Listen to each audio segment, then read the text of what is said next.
folks, welcome to Allie's Test Kitchen, which we all know is a lie. Today I'm going to show you 7 super duper delicious, easy keto desserts that you can make at home. They are intended to be very low carb and some of them are also very low calorie, so as always, when you're looking at weight loss, calories matter, so you might want to try some of these out. So let's go ahead and get started.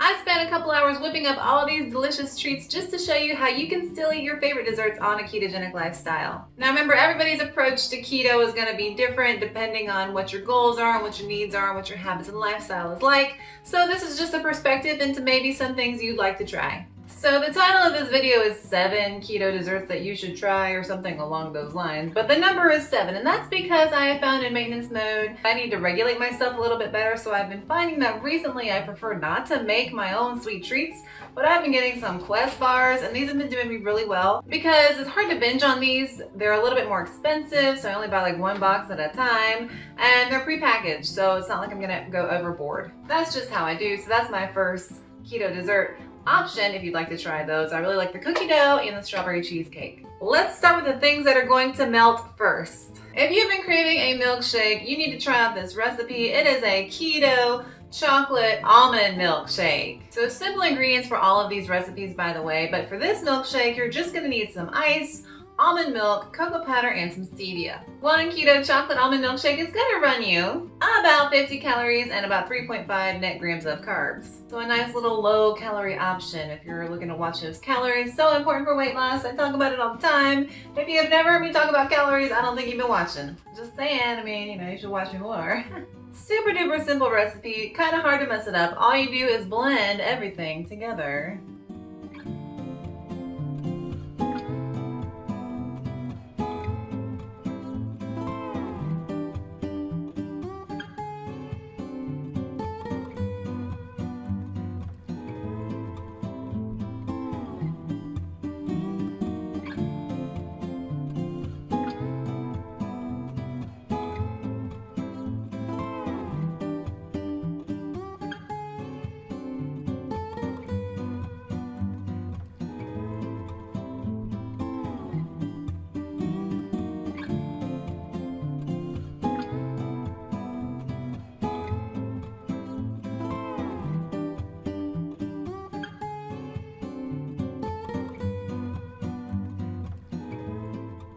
Side note, my Bella blender is not a real magic bullet, so if you have a better blender, I'm sure that this would come out even better. But hey, even with my cheap blender, it came out pretty good.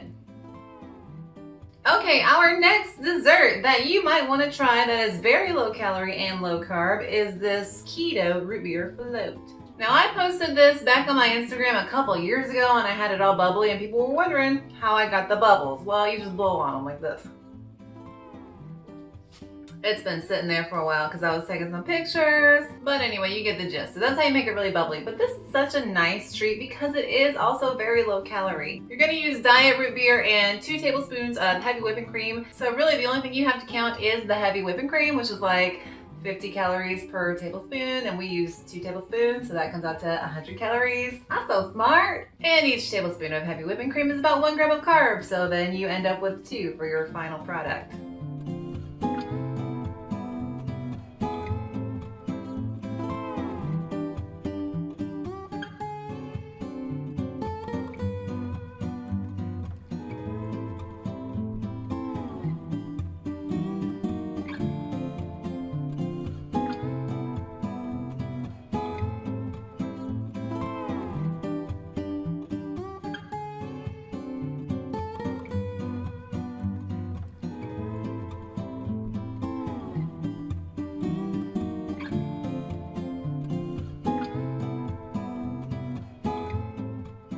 This one's been sitting here, so it's not my favorite at the moment, but I used to drink this a lot back when I drank sodas.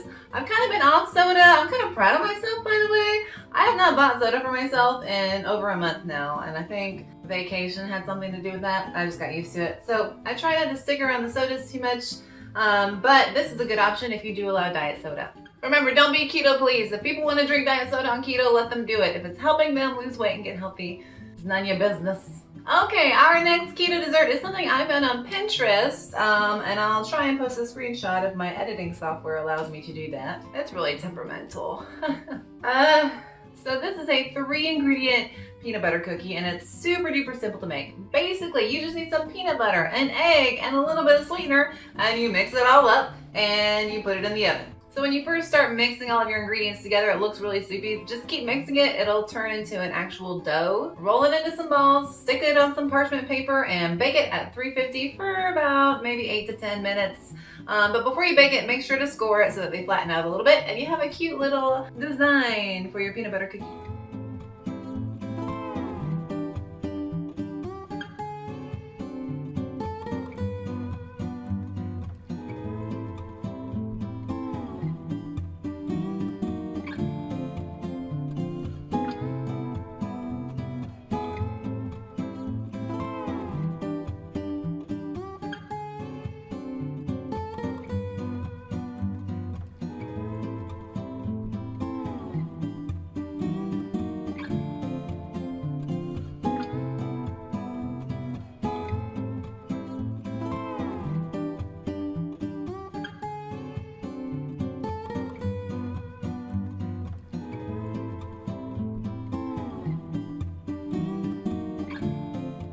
Now I will say that when these first come out of the oven, they're a little crumbly, okay, and it is a low carb cookie. So, you know, if you're thinking it's gonna be like those awesome cookies that you always got for, you know, school functions and things from Walmart, it's not gonna be like that, but it's still good, you know.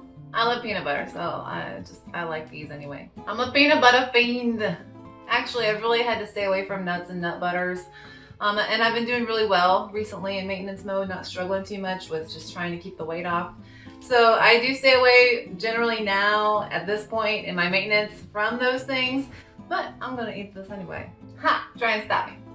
It is pretty crumbly, yeah, very crumbly, but good. Kind of sticks to your mouth a little bit.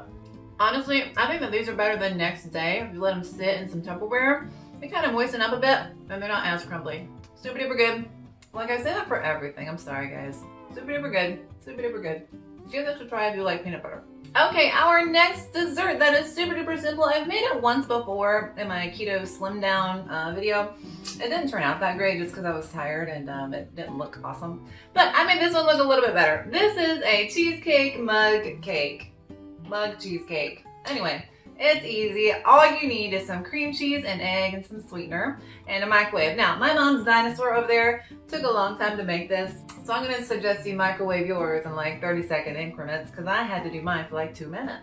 Anyway, if you're a cheesecake lover like me, oh man, for my wedding, I want a big cheesecake. Then you should definitely give this a try. It only takes a couple minutes to whip up. The only thing is you have to let your cream cheese soften a little bit, or you can microwave it. Add in your egg, add in your sweetener, and it does come out a little clumpy. I mean, I'm not gonna whip out, you know, the mixer for this little thing.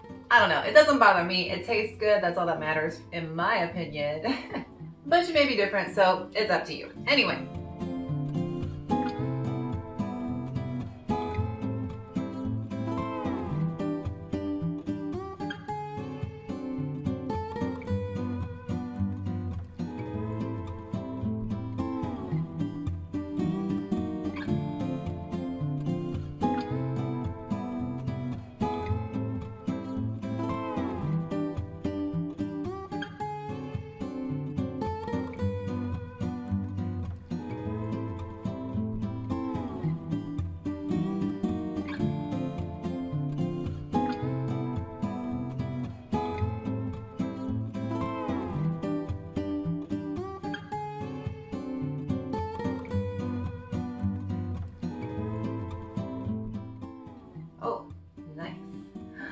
Look at my cheesecake. All I did to get it out of the cup was to like turn it over. And yes, it's a mug cake, but I put it into a glass so you could see what was happening. And then I put it onto a pretty plate because it's pretty. I like pretty things. Really good. Super duper good. Come on, Allie. I mean, it's not, you know, the steamed cheesecake that Alton Brown has showed me how to make. You know, it's not anything fancy. I mean, it's a quick fix if you want some cheesecake, you know what I'm saying? This has actually been sitting there for like an hour because I was making the other desserts, and it's actually slicing really nicely. I like it. You might want to pre-make these and then just like flip them out of the cup and let them sit and put them in the fridge. That'd be good. Okay folks, so our next keto dessert that is super duper simple and easy to make is a keto easy fudge. Why is it easy? Because it's super simple. And you guys know I like to be simple. So this is actually 2 servings, and I would usually make it 2 servings at a time just so I didn't have to keep, you know, mixing it every night and everything and sticking it in the fridge. So I would actually not serve it like this. This is again a fancy way to serve this. It's not falling out. So it's very chocolatey, very fatty. It's basically all butter, all cream, a little cocoa powder, and a little stevia. But it's real good. It's probably one of my favorite things on this list because it's the only chocolate thing besides the milkshake. And this is a lot more calories than that milkshake, let me tell you. So if your approach to keto at the moment is to allow more fat macros, this is definitely something you might want to try. So basically you just have to melt your butter, put in some cream, put in your stevia and your cocoa, and keep stirring it. Don't let it sit there, but bring it to a slight boil, pull it off the heat, and then pour it into individual containers if you want to make a big batch, or you can put it on a plate like this and slice it. I've done that as well. Usually when I make it, I put it into a little square Tupperware and slice it and just eat half of it at a time. So again, this is 2 servings, so half of this, it would run you about 460 calories and 4 net grams of carbs, but you could definitely alter it a little bit if you wanted to find some other way to bulk it up without that many calories and that much fat. It's basically a fat bomb, it's just in saucer form. It's a fat saucer.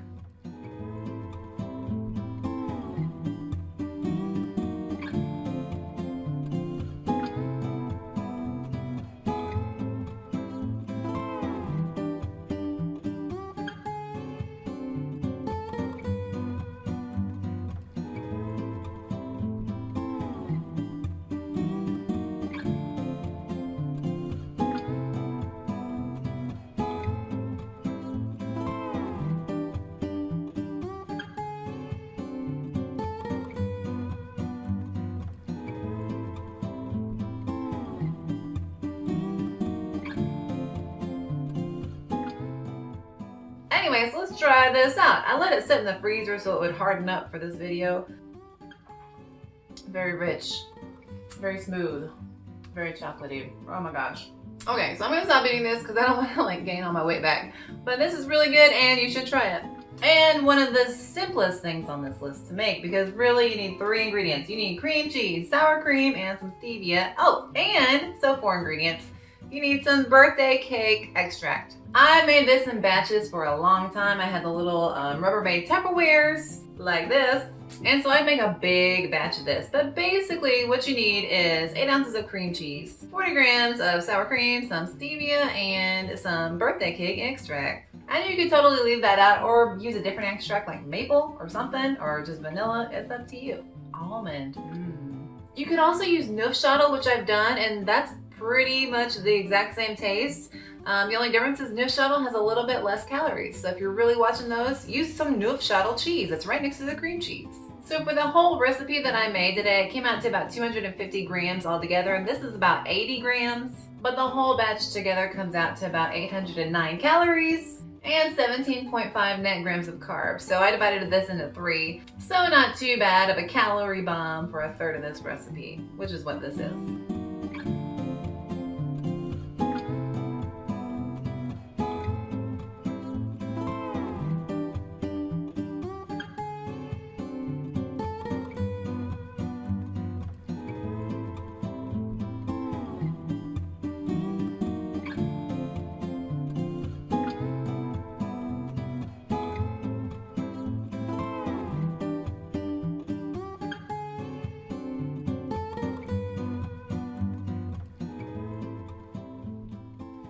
I'll be honest, y'all, this is basically cream cheese frosting. That's what Amanda told me. You remember Amanda?